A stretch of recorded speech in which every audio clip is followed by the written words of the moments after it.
back. Before this next story, we do have a warning. While it is not graphic, it may be hard to watch for some viewers. A lot of things happen here, like everywhere, but we have a lot of history here. Just up the road in Erwin, Tennessee, the tiny town is globally known for one tragedy: hanging an elephant for murder. Now, it's been over a century since that public pachyderm lynching, but as my colleague John North and I discovered, the people who live in Erwin think Murderous Mary's mark is misplaced. For a town with a small name, Erwin has a huge history. Well, it's just like any other probably smaller town now. 100 years ago, it was probably rowdy and loud, what I understand. Jack Yarber knows when you ask about Erwin, you think about a 5-ton tragedy. The day the town hanged an elephant. There's other things happen here, but I guess that's a big story. It's evidenced in here, the Unicoi County Heritage Museum, where Jack is the assistant curator.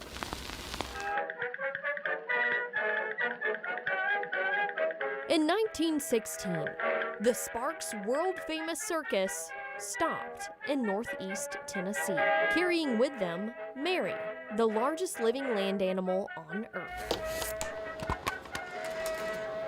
When the news came out, circus was coming to town.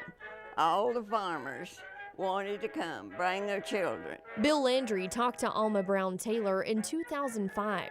She was only 5 years old when the show came to Kingsport. My mother and a lot of other folks had their children up in these paths, watched the elephants being taken to be watered.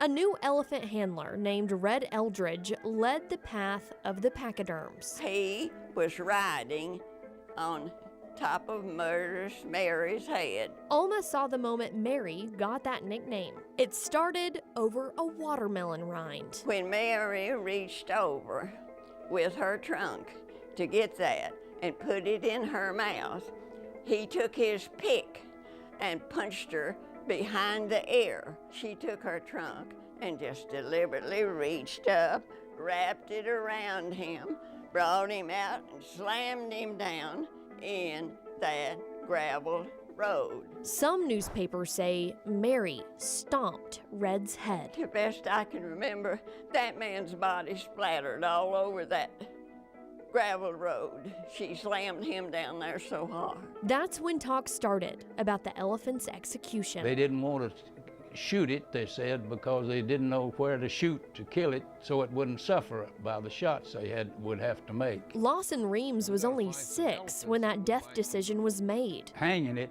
and breaking its neck like that would kill it faster than any other means they could think of. Erwin was once a bustling hub, home to the Clinchfield Railroad Company, which had the tools to carry out that killing. So Erwin got the honors.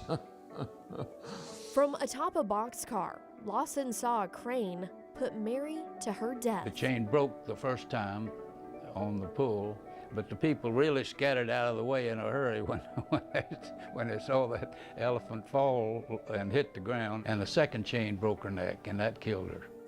The picture pasted all over the papers. Was it a sad event? Well, for the elephant, yeah. But the people were mad at the elephant because it had killed a man right here in Kingsport. The Carneys quickly buried Mary. Her grave is unmarked, but she still rests somewhere in the rail yard. Some old timers supposed to know where she was buried. Mary's memory may stay in Erwin, but the people who live there think the blame is misplaced. They should have killed her in Kingsport.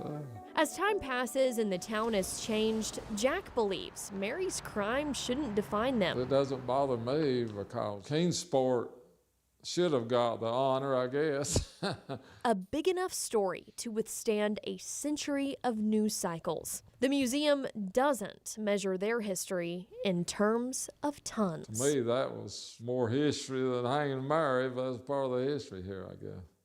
On the 100th anniversary back in 2016, a group of young professionals in Erwin said they can't change what happened a century ago, but they can help shape perception in the future through a creative fundraiser. The painted elephants you see right here are part of what they call the Elephant Revival. The money raised from auctioning off these painted elephant statues was donated to the Elephant Sanctuary in Middle Tennessee. They haven't been able to do that fundraiser in a few years, but they hope to continue to support those circus animals.